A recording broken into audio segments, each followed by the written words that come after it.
Dostlar, unikal bir hadisə.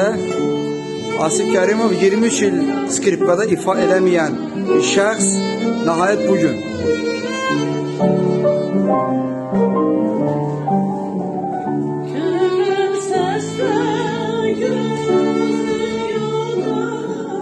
Və Fidan Hacıyeva bizim xalq artistimiz.